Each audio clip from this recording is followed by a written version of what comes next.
Well, thank you so much for having me. This is my first time out at Lake Monticello, and it's very beautiful here. I'm sure you see lots of wildlife. So for the presentation, I'm going to do a little bit of a PowerPoint and combined with introducing you to our animals. But if at any time you have a question, feel free to raise your hand. I'm happy to make this very interactive. There's only one part where I'm going to ask you to be very silent, and that's when I introduce our screech owl. So I'll talk a little bit more about that when we get to him. But yeah, so I work at Rockfish Wildlife Sanctuary. I'll tell you a little bit about that. We're located in Central Virginia. We are in Nelson County. We're a nonprofit, and we're totally funded by donation. And we were founded in 2004. The director and owner's name is Natu Addinger. So it actually originally started at her house, and we didn't get this. So the facility that we do indoor care is on the left there, and this picture on the right here is some of our outdoor enclosures. So this facility, they didn't move there until 2015, and it's about 20 acres total, the land we have out there.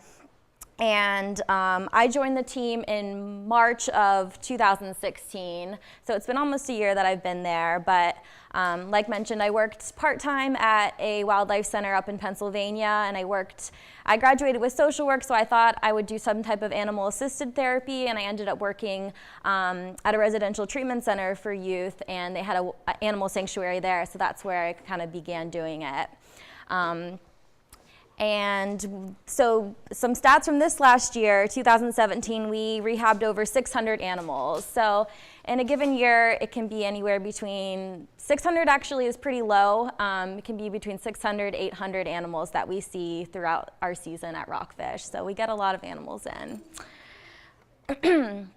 So what we provide at Rockfish, so we, like I said, we're a wildlife rehab. We're not a vet. So if an animal has a severe injury, you're probably familiar with the Wildlife Center of Virginia. So you're actually going to want to call them if the animal is seriously injured, hit by a car, bleeding, any of those things that you see.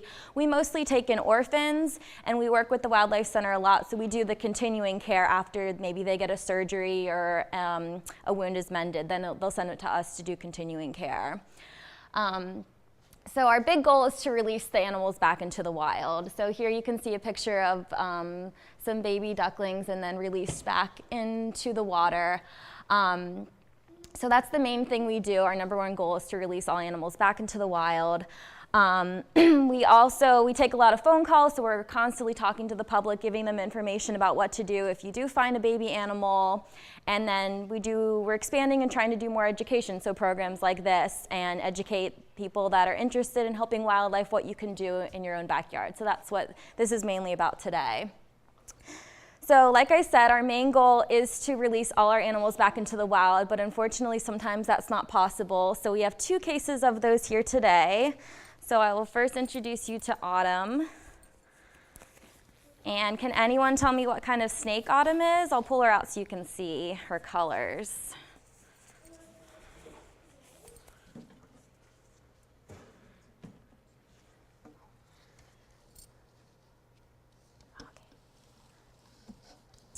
Right. Try this way. She's a little shy, but she's peeking out here. All right. So, anyone? Yeah, what kind of snake do you think she is? Exactly. Autumn is a corn snake, and obviously she got her name from her beautiful autumn colors. So the reason we have Autumn as an ambassador and education animal is because someone was actually keeping her as a pet and was trying to sell her on Craigslist.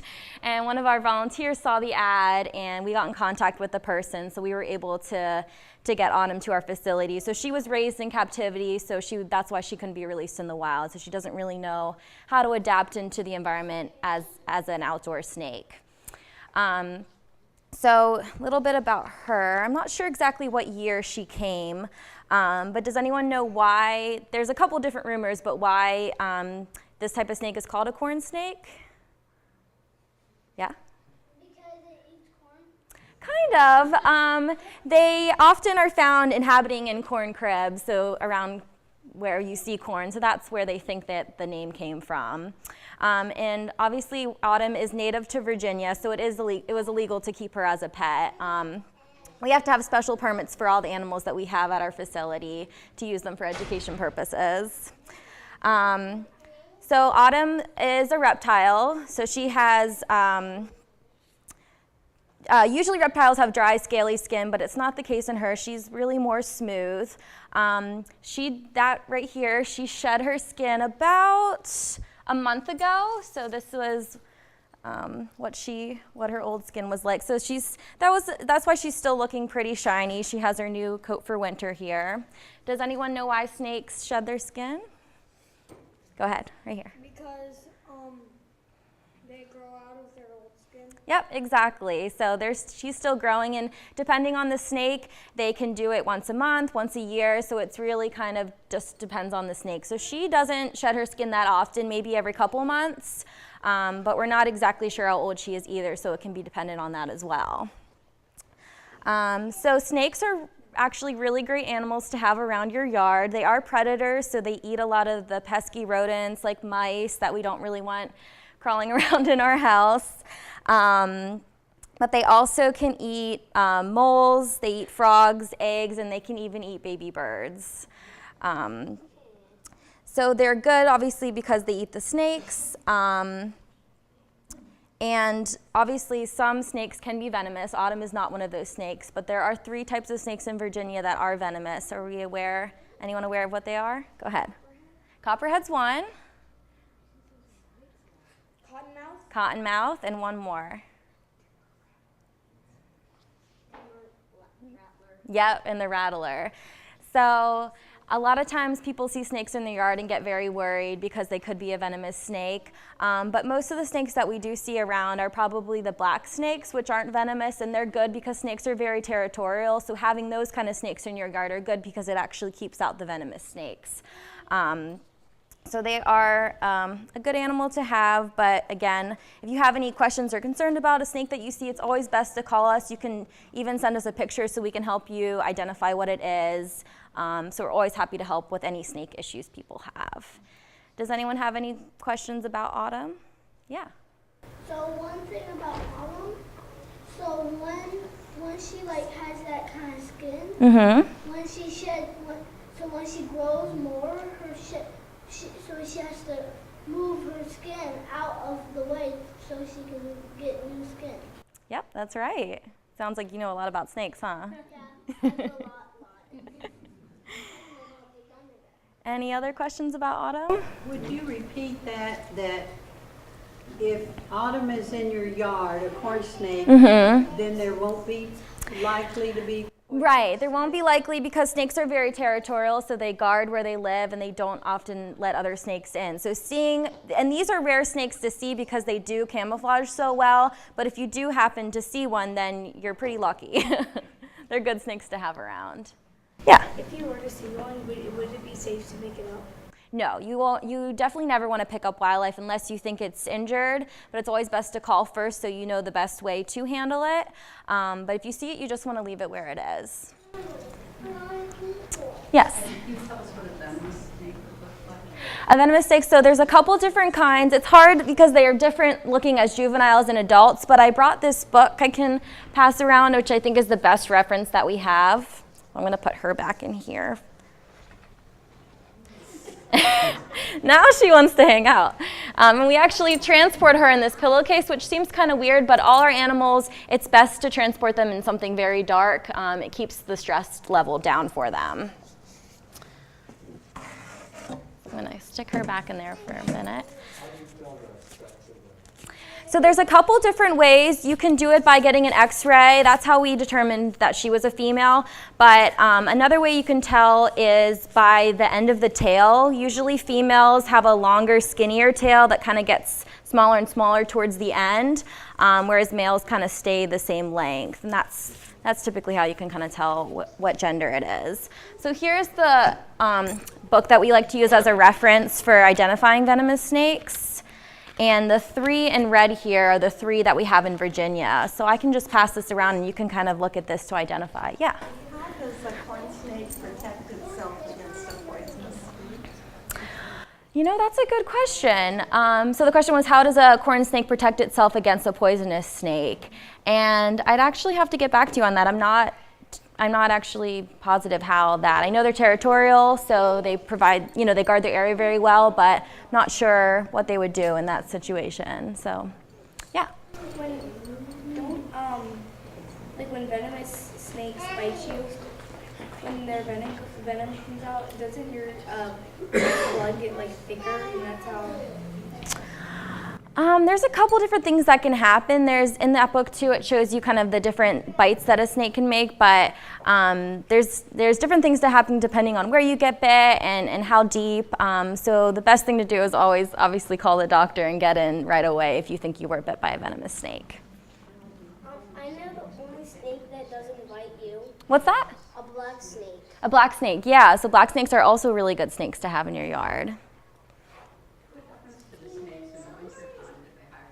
Yeah, most snakes hibernate. So you might still see them, especially this winter's been a little odd because it's been getting warmer and colder. So we have been seeing some animals that typically would be hibernating coming out of hibernation. But typically they would hibernate and you wouldn't see them throughout the winter. All right, are we ready to meet the next guest? Okay, so what I'm going to ask is, so this is Alfie, our screech owl, and he is still in training, so this is part of his training practice is coming out here. So I'm going to ask, he's still very, kind of very skittish and high anxiety, so I'm going to ask that while I remove, that's why he's covered. So when I remove the cover, I'm just going to ask that everyone stays very silent and very still while I talk about his story. Can I say what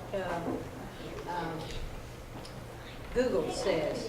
Corn snakes do have teeth, and they sometimes bite to defend themselves if they think they're threatened. Okay, so that's good to know. Yeah, thank you. All right, so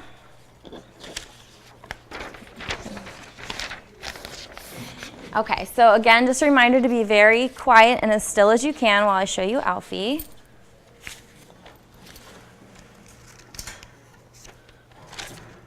Tangle up here.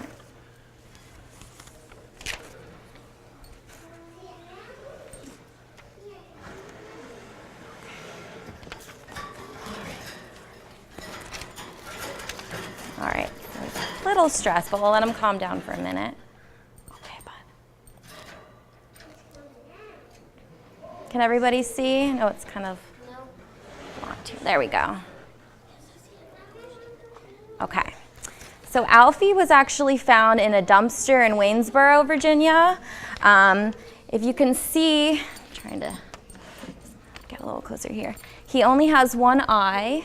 It might be a little difficult to see, but he's actually missing his right eye, which was removed at the Wildlife Center of Virginia when he had to go in for surgery. No one's really sure what happened to him, why he was down at the dumpster. He could have been hit by a car. It's hard to know for sure. So owls with one eye actually can be released back into the wild because they mainly use their sense of smell to catch their prey. But the reason Alfie is non-releasable is because he had a fractured wing and it never healed totally, correctly.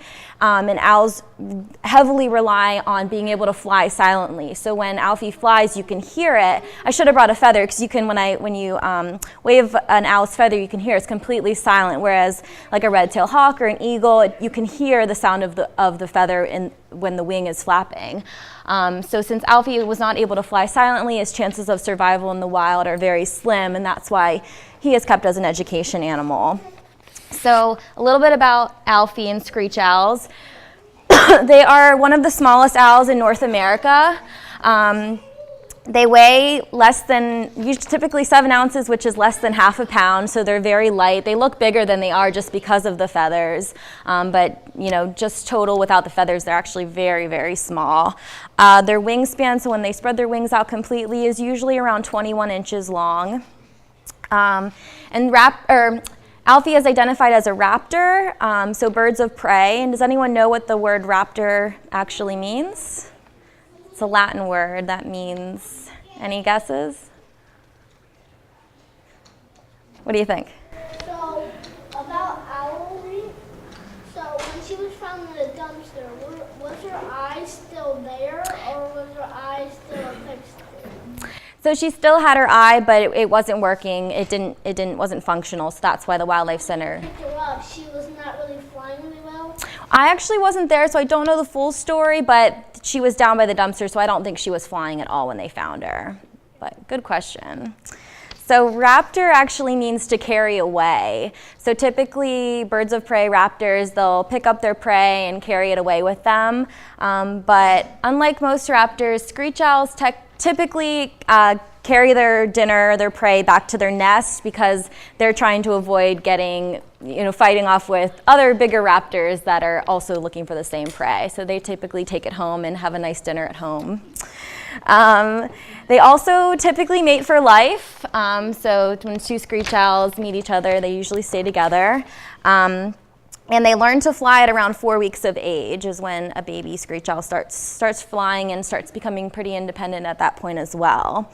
And the most important thing screech owls kind of help do for our environment, besides eating some of the prey, they really help farmers control pests and manage disease because they're constantly culling the sick animals and getting rid of carcasses, which helps out in the fields for farmers. So that's a big impact that they have on the environment.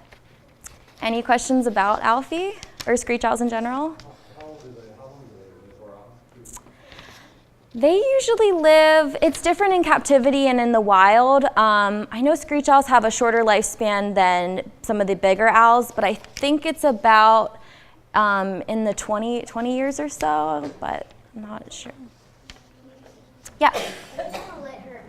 I'm not going to let her out, unfortunately. So we're starting very slow training with her. Eventually, we hope to get her back on the glove, but we slowed things down. She had a busy season and got a little stressed out, so we're kind of starting back and easing her back into programs this year. Or him, sorry. Okay. So I'm going to cover him back up just because this is already a lot for him today, but we appreciate being able to bring him here because this is good practice to get him used to being around bigger groups of people. And I can show you him again at the end if you'd like to see. All right.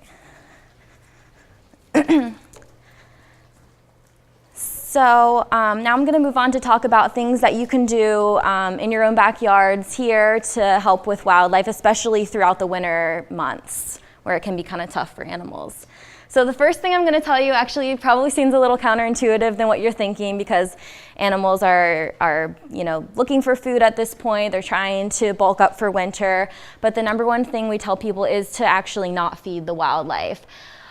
The main reason is because it creates dependency. So they're becoming dependent on whatever food source you leave out. And if you go away for vacation or if you move and the next homeowner that comes in is not so fond of wildlife, it can really be detrimental to their health and potentially kill them because they are relying on that food source. Another thing that it causes is an unnatural population, so it may bring a lot of a certain species to your house that is attracted to that food. And then that also creates the spread of different diseases because of an unnatural population coming into that area. So what we like to recommend instead is to recreate natural habitat in your backyard. So this is really what I'm going to focus on for the rest of the presentation. But this resource, the National Wildlife Federation, you can actually have your backyard become a certified wildlife habitat. But even if you don't want to go that far, there are lots of tips you can do, especially if there is a certain bird or a certain mammal that you would love to see more of and you want to attract them to your yard. There are specific types of plants and flowers that you can plant in your backyard that are great food sources for them and are natural, what they would find in the environment anyway, so you don't have to worry about, if you're putting out dog food or whatever it is every day. And the picture on the left is actually my dad's pond that he built. So my family are pretty big wildlife people, and he loves turtles. So he thought the best way to attract turtles to the yard was to make a big pond for them. So he often rescues red-eared sliders and other water turtles and creates a habitat for them. So that's his project over there. So I thought I'd give a shout out to my dad. So kind of going back, I just said to not feed the wildlife, but I'm sure a lot of you are bird enthusiasts and have bird feeders, so I'm not going to tell you to take down your bird feeders. We just have some guidelines that are pretty important to follow for feeding birds in your backyard. So the main one obviously is to be consistent, make sure there's always food available for them, especially throughout the winter, because they are reliant on that source of food.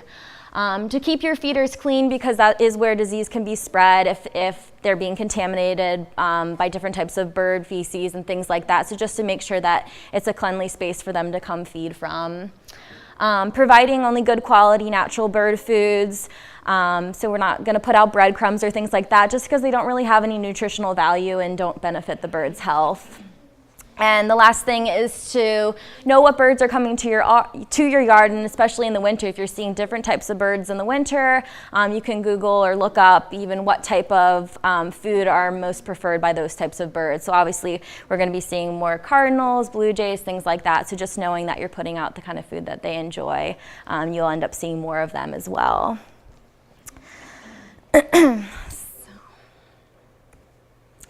Another big thing you can do is to provide a water source. So you don't have to get as extravagant as a big pond, but if you have a bird feeder, a bird bath, it's really one of the best and most important elements you can provide for wildlife, and the simplest.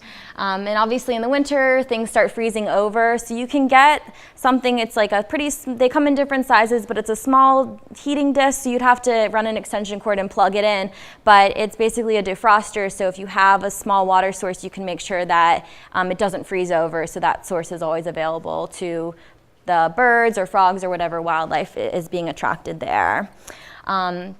And I really can't emphasize this enough, especially in the winter, having a water source can be the difference between life or death, because animals are trying to conserve as much energy as possible. So if they are living near or in your backyard, just being able to get to that water source rather than having to travel pretty far. I mean, you're right by a lake, so there's a pretty big water source here already, but for smaller animals, that could be a longer trek. So that's really one of the best things that you can do. Yeah.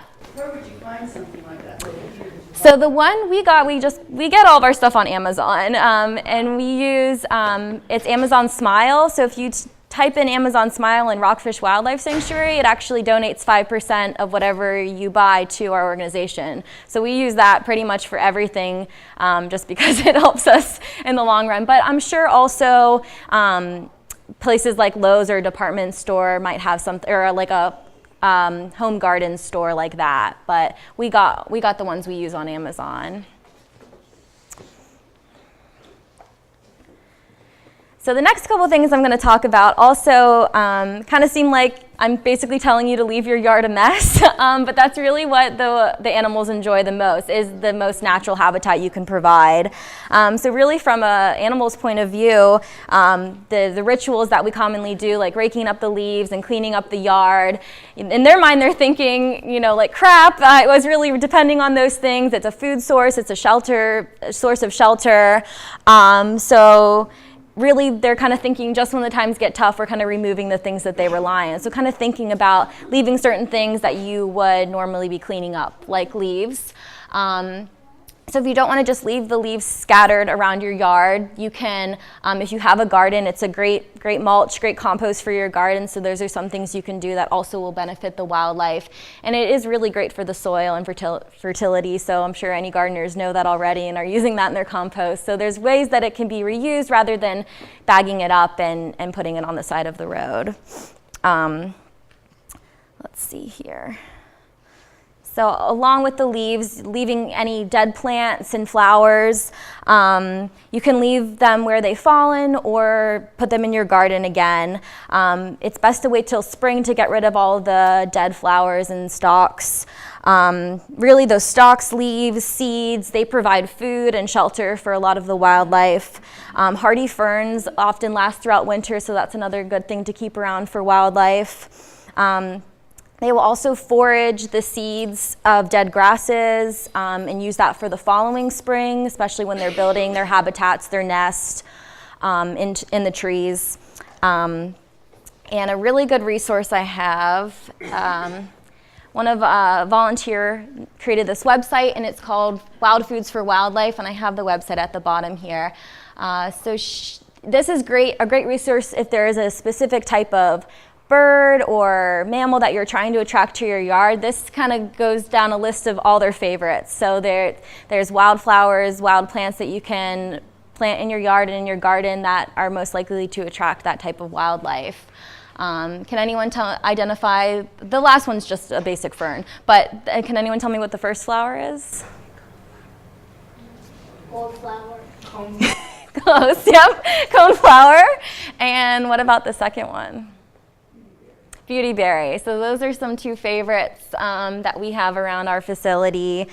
Some of the other ones I had listed were, where did I put them? I don't think I have it with me, but sunflowers, things with big stalks and that are big all around are great for wildlife in the wintertime. Okay, and the last main thing you can do is building a brush pile. So with all those dead trees, dead leaves, things that are around your yard, you can actually make something, leaving them there is good for the wildlife, but building a type of structure. So these are two examples here. There are a couple different ways you can do it. The most common way is either with a teepee method or kind of building it up like a pallet. But the main thing you want is you want to start with layers of long limbs. So your Christmas tree is a great thing after Christmas time to put that out there. That's great shelter for wildlife. Stacking the branches loosely because you want to create little pathways that the animals can get in and out of, and small ones because we don't want the predators getting in there. So small pathways that they can get into the brush pile and get out. And making sure that they're ground level so the smaller animals and rodents can get in there to hide as well. So you can see here in the two pictures, this is great for rabbits, great for birds, really any small mammals would probably use this, and it's a way to help protect them in your backyard over winter time. Let me see if there's anything else I had about that. Okay. So the last thing I wanted to do was kind of a quiz to see, to keep it a little interactive and see what you already know about. These are just 3 additional helpful tips, and some of these can be a little controversial, but they're big points that we're trying to get out to the public that are huge things that you can do to help protect wildlife, especially in Virginia. So the question is, and I'm going to have 3 different animals, but the first question is, so one of the primary human causes, so things that we do that cause the admission of certain animals. So this may be to our center or the wildlife center. So the first animal are raptors, so birds of prey, the bigger birds. So what do we think one of the main causes that they have to come in to get care could be? Pellets, gunshots. Hey. Yep. But what specifically? The lead. Yes. So it's not them being shot, it's the type of bullets that hunters are using. So again, this can be a controversial thing, but it's something that there's been a lot of studies. The Wildlife Center has done a lot of research about this. So the use of lead bullets by hunters, so they're not shooting the raptors, they're not shooting the birds of prey. Let me find them here. But the lead bullets, lead is very toxic to wildlife. So after the animal is gutted, the lead is still in that system, and even if you bury it, it's getting into the environment, it's poisoning the water, and raptors, there's been a real big increase, especially in eagles that are getting sick from eating it. So the bullet on the right here is the copper bullet, or the right, and then the bullet on the left is the lead bullet. So they look similar, obviously. The difference in cost from research that I've done is shown that for a pack of 20, it's about $1.50 more to get the copper bullet. So really, it's a small price to make a big change. Let me see here. So this is something that we're really pushing to encourage more hunters to consider, is the use of copper bullets versus lead bullets. Yeah, do you have a question? My dog's name is Hunter. Is he? That's a good name for a dog. Is he a hound dog? He's a golden retriever. Golden retriever. Oh. Okay. So the next question is, what is one of the main human causes of the admission of squirrels that we see? People are cutting down too many trees. Exactly. So obviously sometimes trees need to be cut down. If it's a tree that's about to fall on your house, we're not going to tell you not to cut it down. But if there's a tree that you would like to remove from your yard, we at least recommend that you don't do it until winter, because spring and summer is when the squirrels are living there.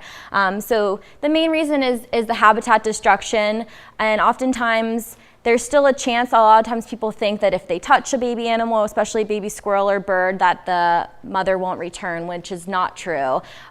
What we tell people to do, and what I would recommend if you do see a baby squirrel on the ground, is to put it in a small, you can use a tissue box or a small warm box, line it with tissues, and put it at the base of that tree, because there's a good chance the mother's hanging around, she's looking for her young. So keeping them all together in a small container and giving the mom time to come back, not bringing it inside, keeping it out there and giving the mother time, there's a good chance that she will come back. But unfortunately, a lot of times people think they're doing the right thing and they bring the squirrel in and they've had it, and then at that point it's a little too late, and we do take those squirrels in. So basically, the best thing to do is to keep the squirrel out there, even if it does seem very young, and just keep an eye that the mom comes back.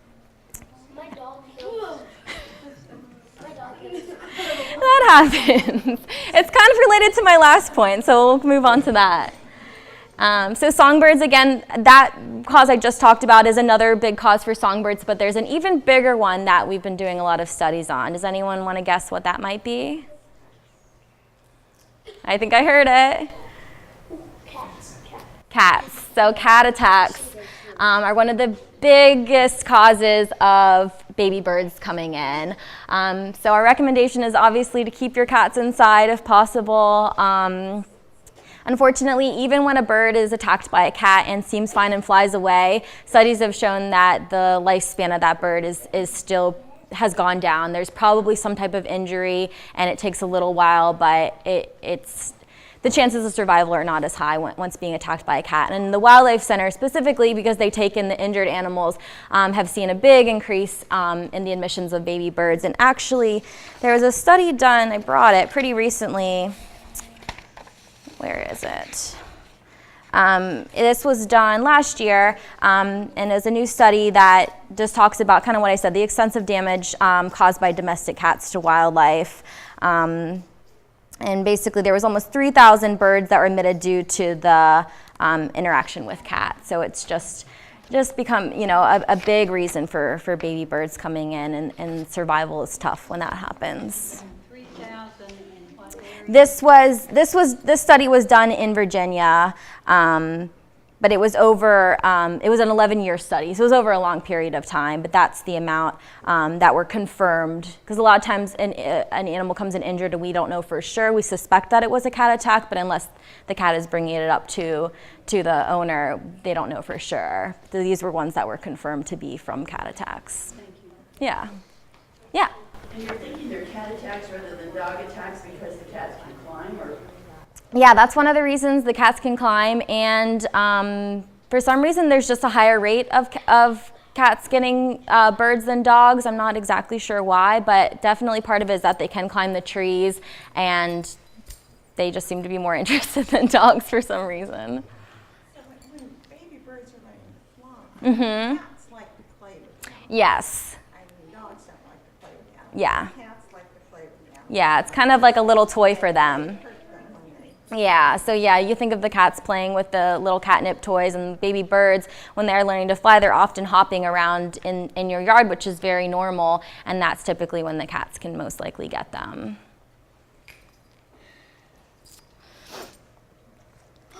And last thing, are any additional questions? So these are two, we do rehab raccoons. That's we rehabbed probably about 60 raccoons this last season, and we got some so late in the season that we're overwintering 4. So we still have 4 raccoons that we're feeding. They're fun animals, but when they get to a certain age, they're not so fun anymore. And actually, this past year, we got a lot of people keeping raccoons as pets, and we got, I'd say maybe 20% of the raccoons we got in were kept as a pet for months until a person realized, or maybe their landlord realized, that they had a raccoon, and then they called us. And it's very difficult because animals like raccoons become imprinted and they become used to humans. So we really try to get them with another group of raccoons so they learn how to be wild and not act like a cat or a dog and want to be around humans. It makes it hard to release them. Yes? You said something about native animals not being legal to keep. Mm-hmm. Is that like a rule across the country, like if it's native to that state? Most states, I know each state's a little different in their laws. Virginia, I know it's definitely illegal. I'm assuming it is in every state. I've only ever lived in Pennsylvania, which also, but with reptiles, it is different. You can legally keep up to, I think, 4 or 5 reptiles. But certain types, you have to look on the Virginia Department of Game and Inland Fishery website to see which ones are illegal. We don't recommend that anyone keep any native wildlife as pets, but there are for some reason, some wiggle room with certain species. Yes? If there's an animal in your yard that's causing a nuisance, but cute little animal, is it legal to trap and move?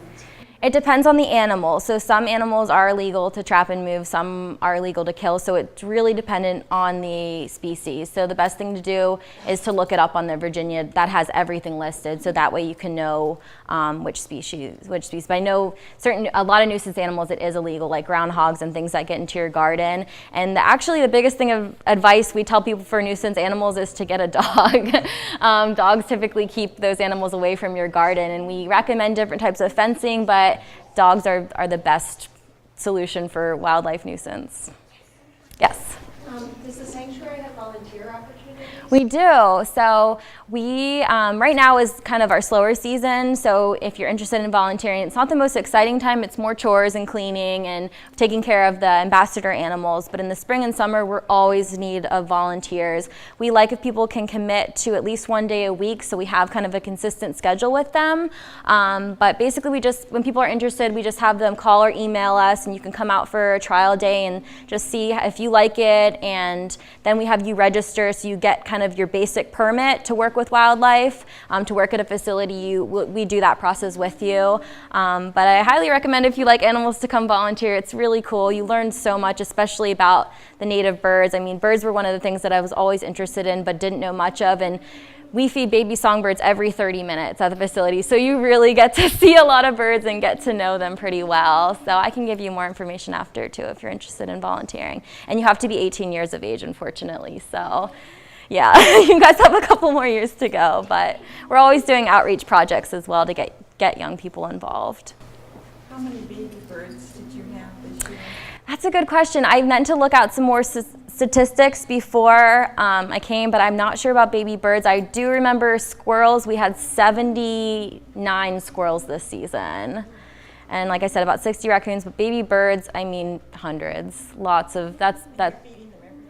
Yeah, so every 30 minutes from 7 a.m. to 7 p.m. So that can be a full-time job in itself, just getting all, it's like by the time you get through all of them, then you have to start again. So sometimes we have a volunteer that's just on baby bird feeding duty, because the other animals we're feeding could be from every hour to every 3 hours, and then we're feeding them a specific, like mammals, we feed a specific formula, so they're getting like as a replacement to their mother's milk, since a lot of times the mother was killed, and that's why the animal comes in. Did you have a question? There's 2 raccoons on this. There are 2 raccoons on that, yeah. I don't think it's the same 2, but who knows, it could be. They're all pretty photogenic. Yeah. Are there other animals besides deer that have grown in population due to humans just, having changed the ecosystem? So yeah, deer is a big one, and deer are actually not an animal that we rehab. The Wildlife Center does, but you have to have special permits for deer, bear, and eagle. So those are the 3 that we can't take in at all because we just don't have the facility for. But deer's a big one, and I'm trying to think. I know certain types of birds are considered. I think pigeons might be one of them that are actually, they're non-native, so there's an issue with the legality of even being able to rehab them. But certain types of birds, deer, bears in certain areas, when they're being fed, it creates an increase of the population. But the biggest one that I know of is definitely deer. Any other questions? Yeah.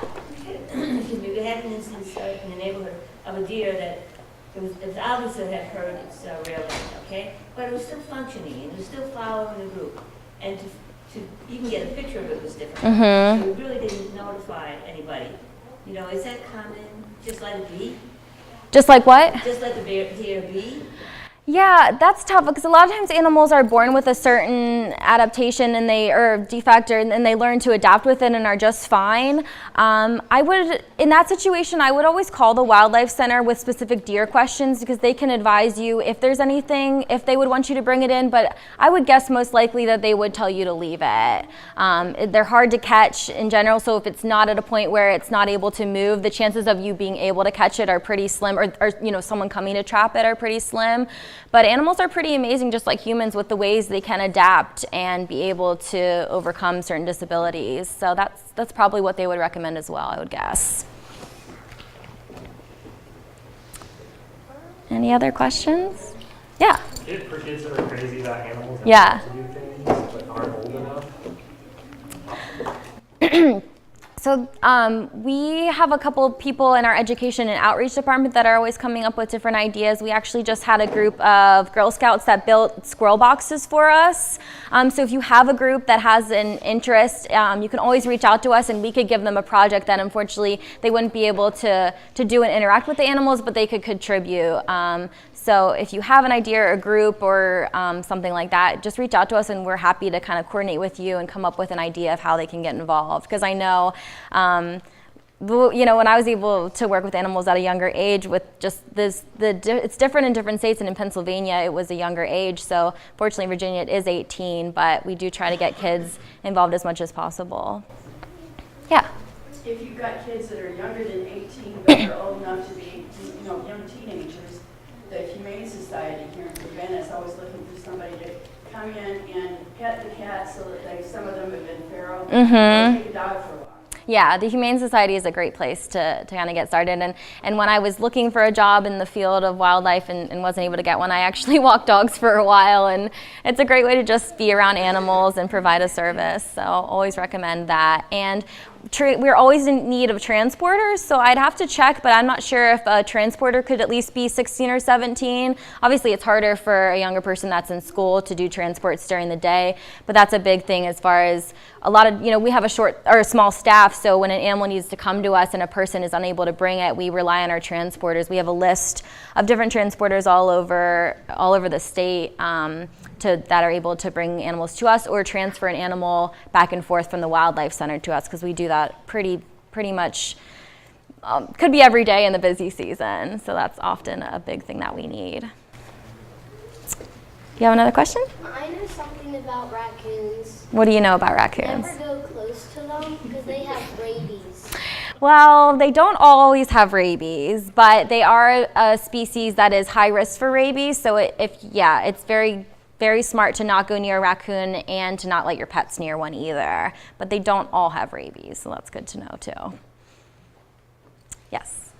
So we live in the woods, in a pond, and every single day we kind of see box turtles in our driveway, and we stop and pick them up and pull them back into the water. Is it okay if you pick up one? Because I've been heard if you touch one, they might be really sick. Wow, that's really good that you know that. It's always, if you can, if a box turtle is in the middle of the road and you aren't able to wash your hands beforehand, it's better to at least pick it up with a cloth or something, because they are very susceptible to the bacteria that we carry. So if you can pick it up with a cloth or something, but the most important thing is to move them off the road and to always move them the way that they're walking. They're very stubborn animals, so if you move them the other way, they're gonna go back that way. So it's always best to move them, but you do always wanna wash your hands before and after handling any reptiles, just because their skin's a lot different than ours and they can get sick like you said. So that's good thinking. One time, me and my friend Kaya, she had hit Redditor Slider, and I have heard that Redditor Slider has been injured because she touched it on the head. That it got injured from her touching it on the head? I mean, it could have happened. It bit her right on the finger. Yeah, that's another thing is to be aware that turtles can bite, so you always want to pick them up very carefully. So good to learn lots about turtles. Any other questions?